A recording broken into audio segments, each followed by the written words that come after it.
What's up, y'all? Here's another video from my Silver Falls hike and the waterfalls, and this is actually a reading from the book which inspired this little trip. I read this. I redid my library stuff, like my card is expired, and so I went in, and then I got like 12 books. And this one I read literally like 40 pages of, but you're going to see the little part that inspired me, so I just go read stuff. You don't even have to finish a book, and it can still bring a lot of good things to your life. But this is from Myrtlewood Memoirs, which is by Terry J. Woodall, and it's the art and heritage of Oregon myrtlewood. And myrtlewood's a very special tree. It's related to like bay leaves. It's only in like Northern California and Southern Oregon.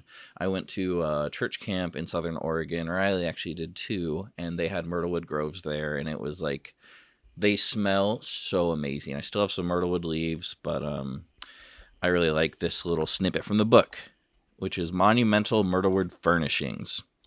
It was under the guiding hand of Samuel Boardman, the first supervisor of Oregon State's Park Department, that one myrtlewood project of Herculean proportions took shape.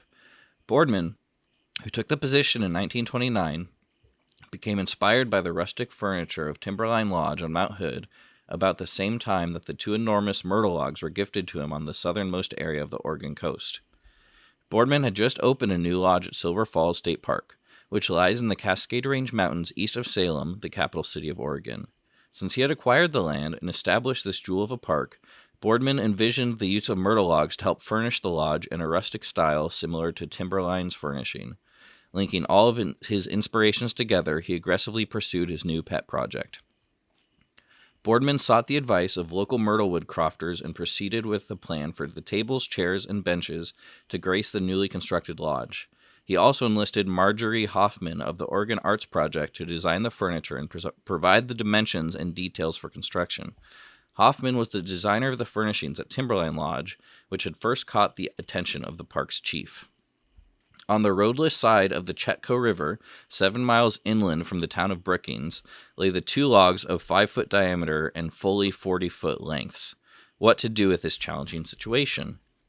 The gifter of the logs, Elmer Bankus, accomplished the first task of moving the behemoths across the river and to an accommodating sawmill, which turned out to be a one-horse operation described by Boardman as a teapot mill. The park chief trusted the one-man operator to get the job done, however, and submitted the required dimensions of the cut lumber. How he handled these logs and produced the requested lumber will always be a mystery to me, Boardman wrote in the description of the process.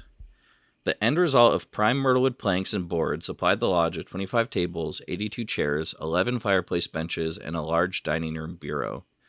These pieces would sit well in a hall of Vikings, as one large tabletop consisted of 2 planks a full 3 inches thick.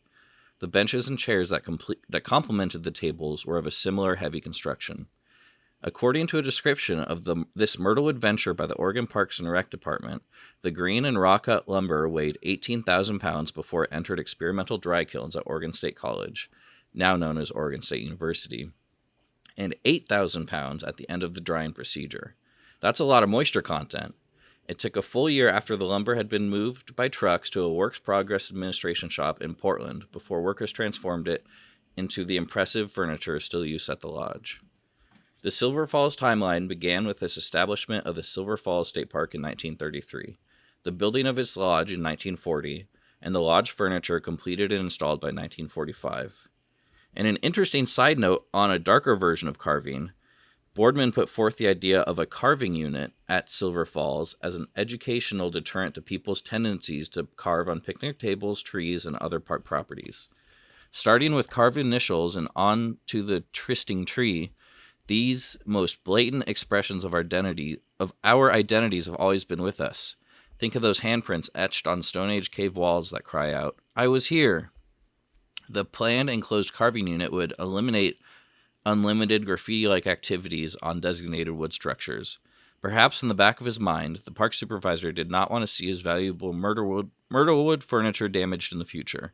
The wooden centerpiece meant for sanctioned wood desecration never progressed past the planning stages, however, and the furniture, fortunately, remains in good condition to this day.